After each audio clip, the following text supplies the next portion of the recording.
มันจะขับจังไว้ได้บ่2แผ่นนี่เอา2แผ่น3แผ่นก็เอาเอาเค้กให้เพิ่นนั่งก่อนเออซอยๆกันระวังจะซ่าเลิกยังไงยังไงโอ้ยกล้าโอ้เพิ่นมีเวียกล่มซ้ายล่มหยังบ่กับผู้ใหญ่ใจดีกับผู้ใหญ่ใจบุญเพิ่นเนาะเอาแนวใดเว้าตุนนี่แจ้งงบใหม่พอถามเรื่องงบประมาณแนวใดบ่เว้าตุนเป็นจังได๋งบประมาณเพื่อนน้องกระเดยนี่ก็เว้านู่นตัวนี้ก็สิหลักๆเนาะพี่น้องเนาะ2คนนี่แหละเนาะเพิ่นได้อ่า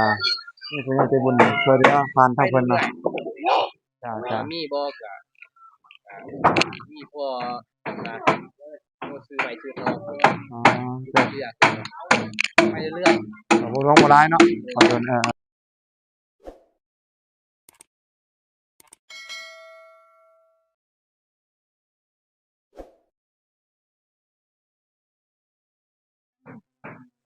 มื้อนี้พี่น้องเอ้ย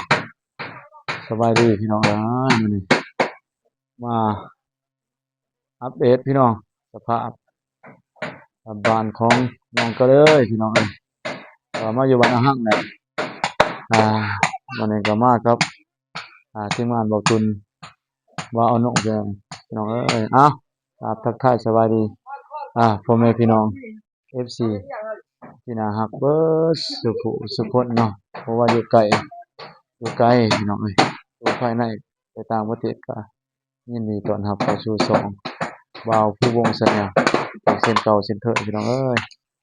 มื้อนี้เราเองก็สิพาพี่น้องมาอัปเดตว่าเป็นจังไดไปลองกันเด้อพี่น้องเอ้ยสิประมาณนี้เห็นไหมนี่น้องก็เลยพี่น้องนี่กำลังไปประมาณนี้พี่น้องสร้างเพิ่นงานปู่มื้อนี้เนาะเออปู่พี่น้องมื้อนี้บรรยากาศเที่ยงๆพี่น้องเอ้ยตอน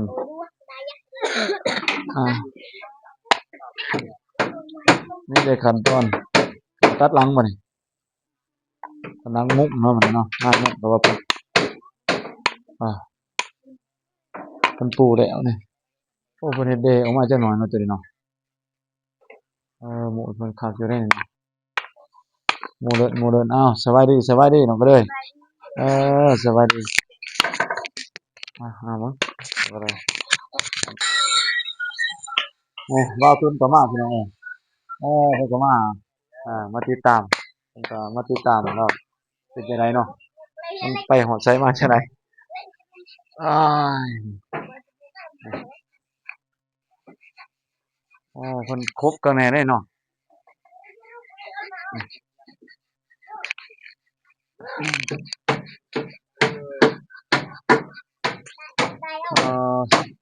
สบายดีเด้อช่างเด้อโอ้ยสบายดีผลช่างใหญ่เพิ่นพี่น้องเอ้ยอ่าเหนื่อย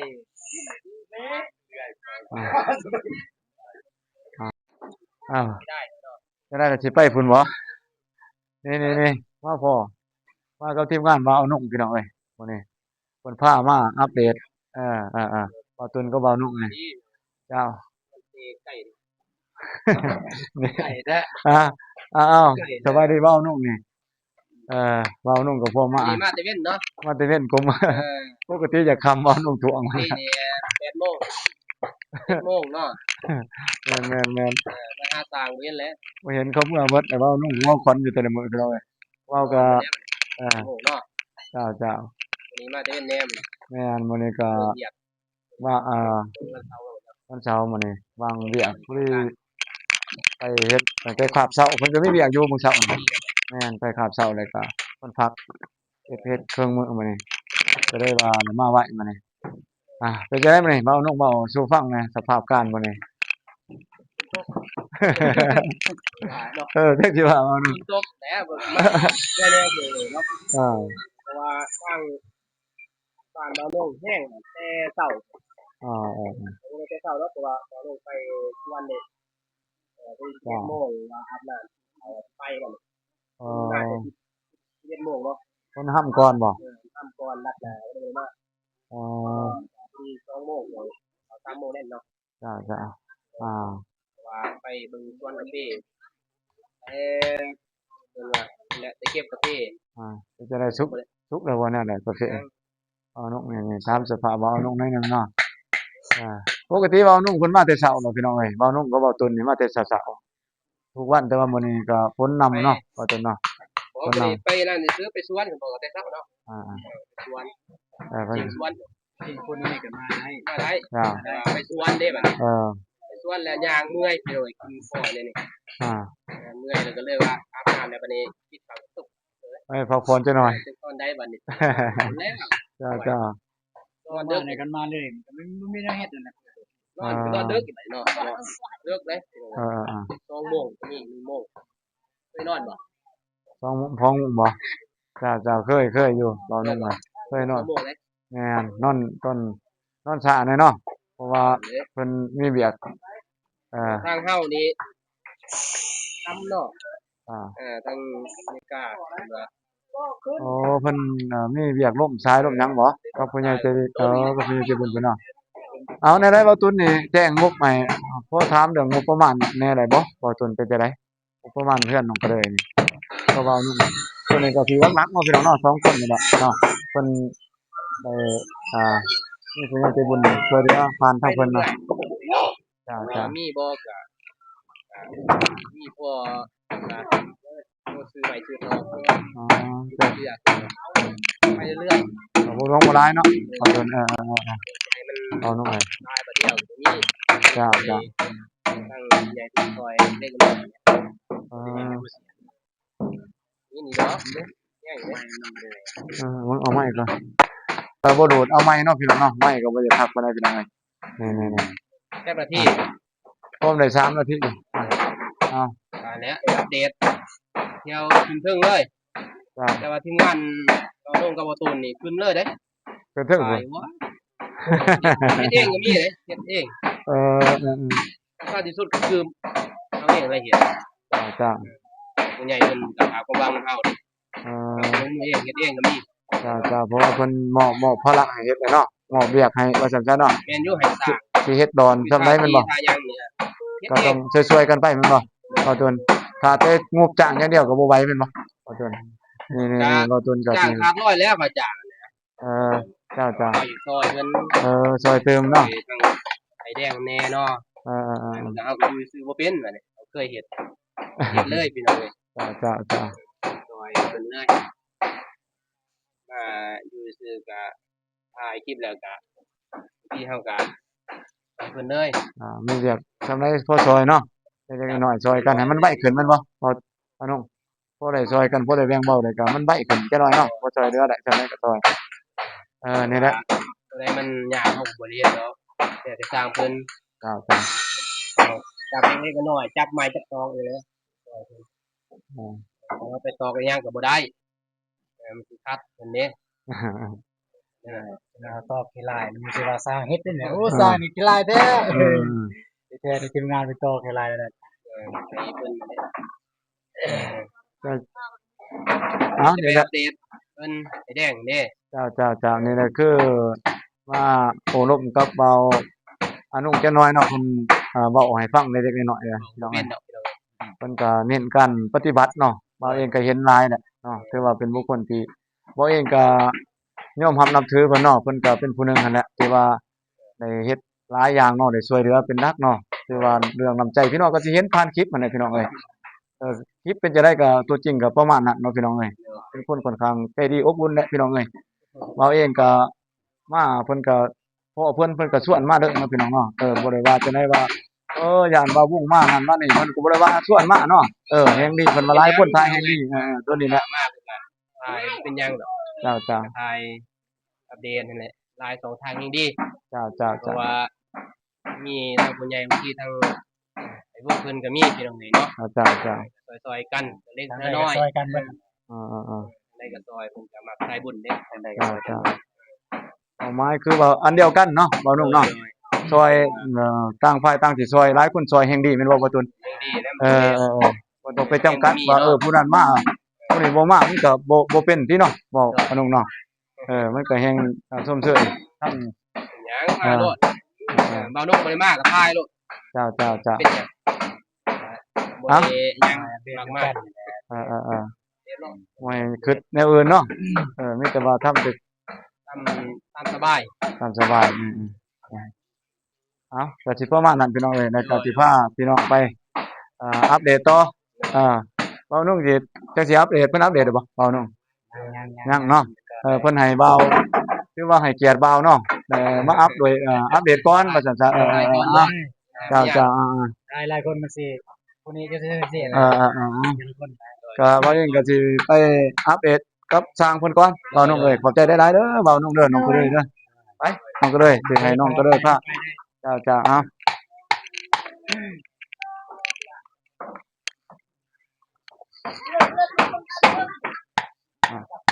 โอ้เพิ่น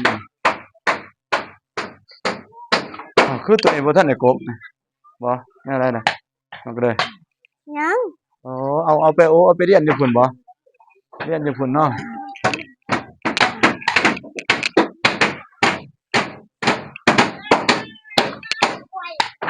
น้องก็เลยครับกำลังเนาะ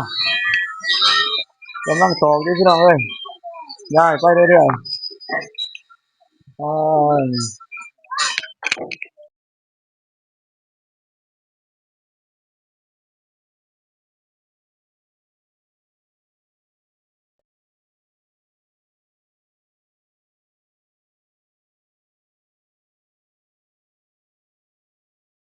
จะจับนั่นนี่นั่นนี่ม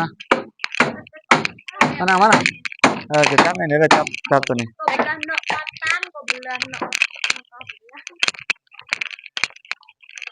ยังบ่ มาย้อนนี่ว่าสิพอมีโอกาสเลยมาซอยกันเอาเอาพูดเทื่อละ2แผ่นเอาติมันจะคักจังไว้ได้บ่2แผ่นนี่เอา2แผ่น3แผ่นก็เอาเอาเด็กให้เพิ่นนั่งก่อนซอยกันระวังจะซ่า เลิกยังเลยโอ้ย พี่น้อง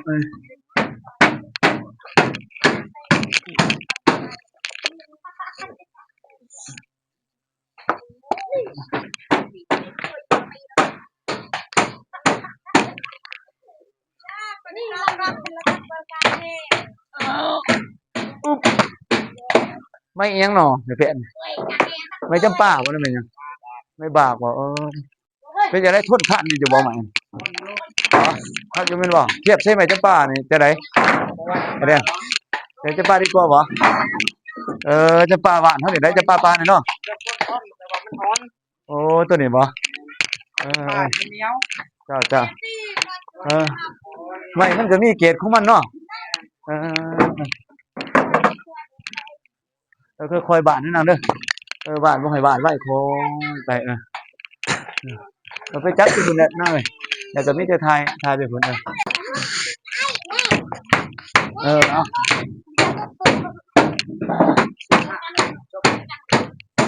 ยังสอง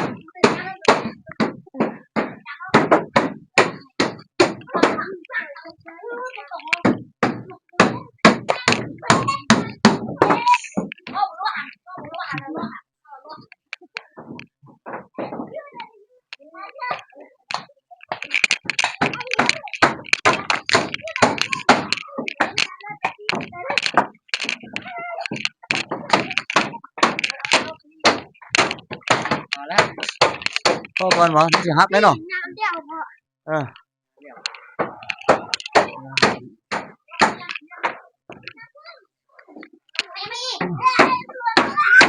อได้ดูเด้อ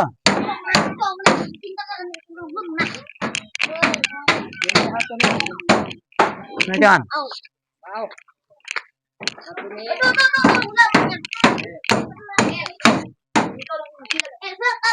เอาไหนบ่2แผ่น1แผ่นเนี่ยเอายังพี่น้อง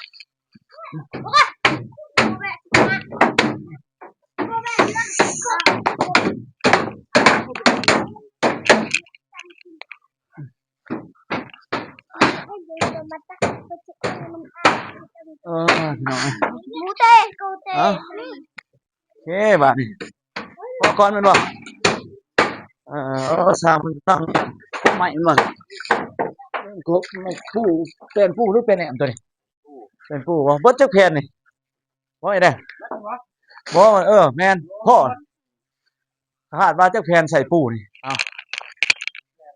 ฮะ40เนาะไม่เป็นปูเนาะเอ่อขนาดเท่าไรเฮือนนี่ไอ้แดง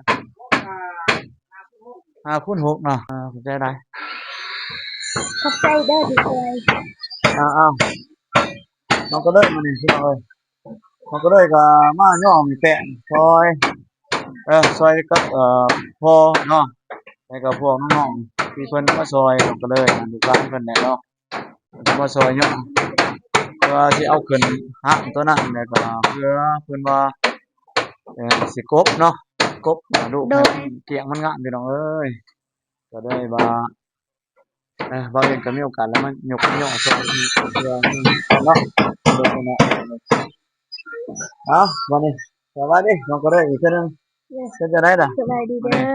อส เฮ็ บา ด ยดีพ่อแม่ผู้มีใจบุญทุกท่านสบายดี FC ฝั่งไทยฝั่งลาวหรือต่างประเทศและบ้านเฮาขอสบายดีสวัสดีสุขุสุขคน เอ่อเฮ็ดหยังล่ะมื้อนี้มีหยังแหน่ล่ะเฮ็ดหยังแต่เช้ามาฮอดเพลนี่ เฮ็ดของกิน แล้วก็ตัวนี้แม่นบ่ โดยกับซอยเวียเขาเล็ก ช่วยเวียกเนาะเป็นผู้ช่วยว่าซั่นซะตัวใดบางเทื่อตะปูตะปูอันนั้นอันนี้บ่ โดย เครื่องเล็กน้อยเนาะ โดย ช่วยๆกันนี่แหละเอาเอ่อมาฮอดวันนี้ก็ถือว่าเป็นหูเป็นหางขึ้นมาพี่น้องเอ้ยเออคือว่านี่คือสิบ่คำเพิ่นน่าสิได้เอาตะปูนี่เนาะแต่ก็สิได้ขึ้นมุกเลยแหละพี่น้องเอ้ยมื้ออื่นน่าสิได้มุกเนาะมื้ออื่นเนาะมาแล้วบ่สังกะสี โอ้ ท่านได้บ่ โอ้ สังกะสีบ่ทันมาเนาะคาดว่าสิมาในวันนี้แหละไว้ก็สิลองขึ้นไปอัปเดตเด้อ โดย เอาก็เลยเด้อสิลองขึ้นไปอัปเดตอยู่เทิงเฮือนพี่น้องเอ้ยเอ่อขึ้นมาถึงลองเบิ่งพี่น้องเอ้ยก็สูงสมควรเนาะจักเม็ดนี่ร่วงสูงมานี่แต่พื้นขึ้นมาหานี่บ่อนผู้นี่ แต่ แต่พื้น ขึ้นมานี่ว่าแต่ แม่น ที่ดินบ่ แม่น เม็ดเม็ด6 แม่น6สูงเติบเนาะ แม่น เออเพิ่นผู้นี่คือสิแล้วฟังได้อืมเอ่อนี่ยังบ่หลายจุดนี่แล้วแหละพี่น้องเอ้ยแล้วใกล้ครึ่งแล้วแหละพูดนี่พี่น้องเอ้ยเพิ่นผู้ก็ถือว่าโอเคแล้วนี่เนาะเพิ่นผู้เนาะใส่ไม้แป้นซัวป้ายเนาะพี่น้องเนาะซัวป้ายเพราะว่าไม้แป้นนี่4เมตรเออมาอีกต่อมาอีกพี่น้องเอ้ยเมตรหนึงนี่เมตรหนึงเมตรปลายตัวนึงในช่วงต่อนี่พี่น้องเอ้ยเออ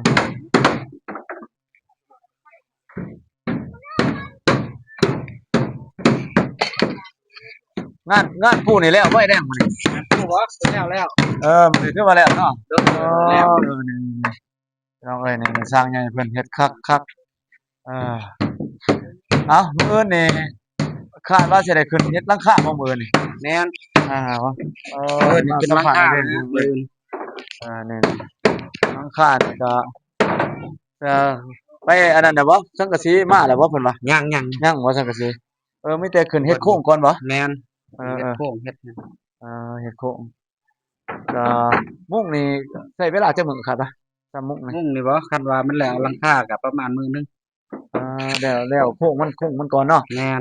แต่มุ้งล้วนๆนี่ก็สิมื้อนึงโครงหลังคามื้อนึงเนาะเป็น2มื้อประมาณนั้นถ้าว่าให้แรงไปนะเยอะเลยพุ่นคือสิพอเวลาเพิ่นจะน้อยเนาะเป็นรบกวนเพิ่นบ่จับพี่น้องเอ้ยเพิ่นก็ยังนี่เพราะว่า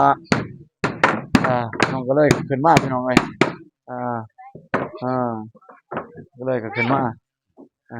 นี่เพราะว่าเพิ่นมีทีมงานสร้างเพิ่นพี่น้องเอ้ยมาตอกมาซอยกันเนาะ แม่น สร้างผู้เดียวก็บ่ทันพี่น้องเอ้ยมันต้องมีทีมงาน แม่น คาดการณ์ว่าใช้เวลาทั้งหมดนี่สิประมาณเท่าไหร่แหน่คาดว่าพอคร่าวๆแล้วบ่ ประมาณ24วัน เออ ที่ว่าเพื่อไว้ในเดือนนึงเนาะ แม่น เดือนซ้ำเดือน หลังว่าเดือนนึง ไล่ว่าเดื เดื อ อน นว่าฝนบ่ตกบ่หยังประมาณนั้น อากาศเพื่อไว้คือว่าประมาณเดือนนึงพี่น้องเอ้ยก็เป็นช่วงโมเดิร์นเนาะโมเดิร์นเราเขาเนาะ แม่น เออก็คือว่าก็โอเคได้ไว้ได้เพิ่นเฮ็ดนี่น้องมาเมื่อก่อนก็มีแต่บางเซาซื่อๆมามื้อนี้คือว่าได้ยกได้ก็ปูพื้นได้พี่น้อง มามื้อนี้เป็นมื้อที่4ล่ะ ที่สี่เฮ็ด4มื้อได้ซ้ำนี่พี่น้องเอ้ยจาก3คนเท่านั้นเนาะ 4 จากที่ มื้อ บ่ นี้มา4 4 เซิ คน นี่มา3มื้อนี้น้องชายมานำกับมา จ้าคือว่าซ้ำนั้นก็ถือว่าไว้เลยพี่น้องเอ้ยเพื่อนหลังหนึงนี่ก็ใช้เวลาซ้ำนี่ก็ถือว่ามืออาชีพแล้วเพิ่นพี่น้องเอ้ยคือว่าเพิ่นเฮ็ดมีความไว้ได้ก็มีคือว่าความงามนี่ก็ถือว่าคักแล้วพี่น้องเอ้ยยกมากพวกเพิ่นน่ะเพิ่นเฮ็ดแม่นคักอยู่เนาะตึงตังนี่เนาะ ครับ มันแต่สิมันเฮ็ดจัดเนาะบ่ใหญ่หลายเนาะ มันบ่เด่นบ่หยัง มันขึ้นมายืนยุ่มในบ่ติงเลยพี่น้องเอ้ย อ่า โอ้ยคักหลายพี่น้องคักๆนี่เพิ่นก็เฮ็ดอันนั้นบ่นี่คือว่าใกล้ไปจักหน่อยตัวน่ะหมู่มันจะไหนตัวน่ะ ไร เป็นอันนั้นบ่ระเบียงบ่แนวใดตัว กันได้บ่กันได้ คันได้ขึ้นทางนั้นเลยเนาะ แม่นได้มันสิขึ้นมากพี่ระเบียงเลย โอ้ ตัวนี้สิได้ย่อออกเฮือนเรานี่ต้องนี่เฮา ย่อเพียงขัวเลยเนาะ แม่นเงินกว่าก็บ่ได้ดอกมันแต่ย่อ เพ่เลยเนาะ แม่น สิเพ่ย่อเพ่เลยนี่ ใส่ยังบ่ได้แล้วมัน คุบ่ได้เนาะนี่ๆๆพี่น้องเอ้ยขึ้นมาก็สิมาเป็นประมาณนี้นี่คันได้ขึ้นจังซี่บ่อยแดง แม่น นี่ลงจังซี่เนาะ แม่นลงมาหน้าบ้านเพิ่นพุ่นเด้ เดี๋ยวสิหน้ามันเป็นจังซี่ตัวน่ะ แม่น เออ ก็ได้เอาตัวนี้ออกมันก็เปิดเผยแล้วแหละ มันก็ เอาตัวนี้ไปตั้งพุ่นเป็นเงินกว่าเลย บ่ให้มันบังข้างหน้านี่เนาะตัวนี้เป็นเดินบ้านเลยพี่น้องเอ้ยนี่ตามนี่ได้เพิ่นว่าสิตั้งให้ยุกออกเพิ่นว่าตั้งเก่านี่ก็ถือว่าโอเคแล้วคักแล้วเอาขอบใจเด้ให้หลายให้เพิ่นเฮ็ดเวียกต่อพี่น้องเอ้ยนี่ทางเพิ่นก็ดีแล้วตัวตะปูบ่ควรจักหลอกพี่น้องเอ้ยแม่นว่าหลายกูบ่ได้เฮ็ดเลยผสมประสานกันมาแต่บ้านโฮเซ่แน่มาแต่อันนั้นกำกองแน่พี่น้องเอ้ยทั้งไอ้แดงเองเพิ่นก็ทั้งกำกองไปเด้อพี่น้องเพิ่นก็ฮู้จักคุ้นเคยกันดีแล้วว่าฮักแพงกันก็บ่าวนุกแม่นบ่เพิ่นก็ประสานหากันตลอดพี่น้องเอ้ยคือว่าเป็นน้องฮักของเป็นนายฮักของบ่าวนุกแหละก็ฮักแพงกันฮักแพงกันมีหยังก็ประสานหากัน บ่ลืมได้มาซอยเวียดนาม แล้วเพิ่นก็มีงานก็ถือว่าเพิ่นติดต่อหาอ้ายเนาะเป็นคนแรกเนาะก็ย้อนว่านั่นแหละเรื่องโอ้ร่วมกันง่ายปัญหานั่นแหละก็ต่อมาก็เพิ่นก็เฮ็ดทรายอันนี้มาทรายบุญมาหลายหลังแล้วแม่นบ่ไอ้แดงแล้วก็แล้วคนราคาก็โอ้ร่วมกันได้ว่าซั่นซะพวกสบายๆพวกรุดพวกอิหยังให้กันก็ว่ากันพอเฮ็ดได้เนาะพอมีกำไรดีกันหน่อยเพิ่นก็ได้เพราะว่าสิว่าเอาลงหลายดอกเพิ่นก็ได้พอได้จุนเจือครอบครัวคือกันพี่น้องเอ้ยแต่ว่าเพิ่นก็ติดตามเฮ็ดแหน่ได้เงินไปจุนเจือครอบครัวก็ติดตามรุ่นให้แหน่เนาะตัวนี้แหละโตจะมาไปนํกันได้เว้าโอ้ร่วมกันง่ายว่าซั่นซะต่อรองกันได้บางคนเขาบ่รุดได้บ่ได้ก็บ่เฮ็ดโดดบ่น้อยแรงเนาะมันเป็นประมาณนั้นได้สร้างประมาณนั้นเขาคัดเอาคาโตเด้อทีนี้มันก็เพิ่มไปหมดแหละ จ้า เอาไปจ่ายหลาย จ้าแต่ก็เดินทางมากินยาคู่มื้อบ่แม่นธรรมดาไม่ไหวเลยนะนี่จ้านี่เพิ่นก็แฟนไม่บอกเพิ่นว่าไอ้แดงว่าเพราะว่าทั้งเขตเฮานี่ยังมีหลายอยู่ไม่บางน้อยแดงเนาะไม่บางนี่ก็ นี่โอ้ยคือปูนี่เมื่อยปูนเต็มแต่ไม่บางหมด ไม่บางเพราะว่ามันใหม่มันไงมันแก่ได้ก็พอใส่เนาะไอ้แดงเนาะใส่ดีอยู่ แก่นี่ก็เป็นหยัง เนี่ยอะไรนั่นน่ะเราก็เลยก็ดีใจแห้งพี่น้องเอ้ยมันก็ขึ้นมามาเล่นมาหยังอยู่เทิงนี่แหละพี่น้องเอ้ยมีหมู่มีหยังก็มาเล่นก็มายามอันนั้นก็ซอยเรือกับช้างนี่แหละนี่เนาะอีกส่วนหนึ่งส่วนหนึ่งพี่น้องเอ้ยขึ้นมาถึงก็ได้เฮ็ดกาแฟเฮ็ดกับเพื่อนเด้อนี่แหละพี่น้องเอ้ยสวนกาแฟเหลืองเลยสุกเลยเก็บก็ไหลพี่น้องเอ้ยเริ่มสุกเริ่มเหลืองแล้ว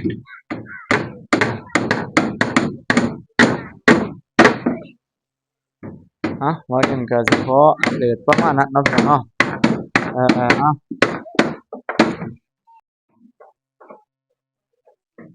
เนาะมายืนอยู่สิถ่ายรูปเอาก็เลยยืนใส่เฮือนเฮือนใหม่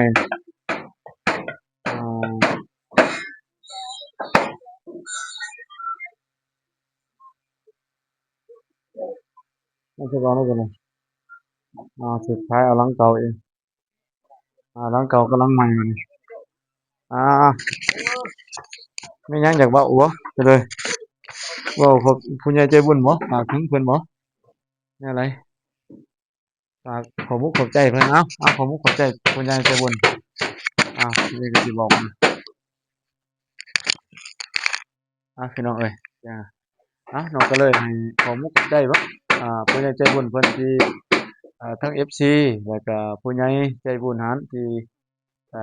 ช่วยเหลือน้องก็เลยเนาะแล้วก็ครอบครัวอันแบบว่าให้น้องก็เลยฝากถึงเพิ่นจักหน่อยขอบใจท่านผู้ใหญ่ใจบุญที่ช่วยเหลือน้องคอยจากมีเจ็บทุกท่านมีสุขภาพร่างกายแข็งแรงความเจ็บอย่าได้ความไข้อย่าให้มีขอให้ร่ำให้รวยอยู่ดีเป็นสุขขอให้เจริญปรารถนาสิ่งใดขอให้ได้สิ่งนั้นนอนหลับให้ได้เงินหมื่นนอนตื่นให้ได้เงินแสนสาธุสาธุนี่น้องก็เลยเพิ่นก็ไม่ก็เว้าเองก็บ่ค่อยลั่งพี่น้องนี่ก็เลยให้น้องก็เลยเว้าเองจักหน่อยเนาะเอาพี่น้องเอ้ยก็สิประมาณนี้ก่อนพี่น้องเอ้ยเว้าเองก็จะได้กราบลาไปก่อนพี่น้องเอ้ยก็เว้าเองก็สิกราบลาพี่น้องโอกาสหน้าสิมาอัปเดตใหม่เนาะพี่น้องเนาะเข้าใจหลายๆพี่น้องเอ้ยโอเคพี่น้องเอ้ยเว้าเองก็ได้อัปเดตเนาะอ่าเพื่อนเนาะของน้องก็เลยพี่น้องเอ้ยล่าสุดแล้วก็ก็ประมาณนี้พี่น้องเอ้ยเว้าเองก็สิได้กราบลาพี่ลาน้องเด้อขอให้ทุกคนมีสุขภาพเข้มแข็งแข็งแรงอายุมั่นขวัญยืนพี่น้องเอ้ยบ่เจ็บบ่จนร่ำๆรวยๆพี่น้องเอ้ยเงินใดน้องทองไหลมาเงินว่าเต็มกระตากระบุงพี่น้องเอ้ยเต็มเรือนเต็มชานเต็มธนาคารเงินดอลลาร์ก็เต็มเรือนเต็มชานเต็มธนาคารพี่น้องเอ้ยให้ร่ำๆรวยๆเบิดสุขคนเนาะเราเองก็จะได้กลับบ้านกลับช่องในโอกาสหน้าจังสิมาอัปเดตให้พี่ให้น้องได้เบิ่งใหม่เด้อพี่น้องเอ้ยเราเองก็ขอลาไปก่อนพี่น้องเอ้ย